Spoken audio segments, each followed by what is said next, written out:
సొప్పో చేసుకొని లోన్లు పెట్టుకొని ఇంట్రెస్ట్లు కట్టుకుంటూ ఈఎంఐలు కట్టుకుంటూ భూములు అనుకొని ఇండ్లు కట్టుకున్నారు అందరూ. ఇప్పుడు హైడ్రా అని చెప్పి ఇండ్లన్నీ కూల్చేస్తున్నారు. మరి అప్పుడు ఆ ల్యాండ్ అమ్మినోని కళ్ళు మింగినాయా, ఆ ల్యాండ్ పర్మిషన్ ఇల్లు పర్మిషన్ ఇచ్చినోని కళ్ళు మింగినాయా, కట్టినోని కళ్ళు మింగినాయా? ఇవి వీళ్ళు ఎవ్వరికి కూడా ఎఫెక్ట్ పడతలేదు. ఎవరైతే ల్యాండ్ కొని ఇల్లు కట్టుకున్నారో వాళ్ళకి మాత్రమే ఎఫెక్ట్ పడుతుంది. ఇల్లు కట్టుకోవడానికి పర్మిషన్ ఇచ్చి ఉంటాడు కదా ఒక పెద్ద మనిషి, ఆయన ఇల్లు ఎందుకు కూలగొడతలేరు? ఫస్ట్ అందరు కలిసి ఆయన ఇంటికి పోయి డిమాండ్ చేయండి, వాళ్ళ ఇల్లు కూలగొట్టమని డిమాండ్ చేయండి.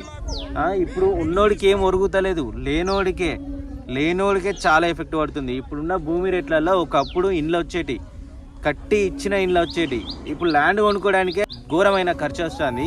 అలా కష్టపడి ఇల్లు కట్టుకుంటే హైడ్రా అని చెప్పి ఇళ్ళన్నీ కూల్చేస్తాను. ఇది హైడ్రా కాదు, ఈ రాజకీయాలు చేసే పెద్ద హై డ్రామా.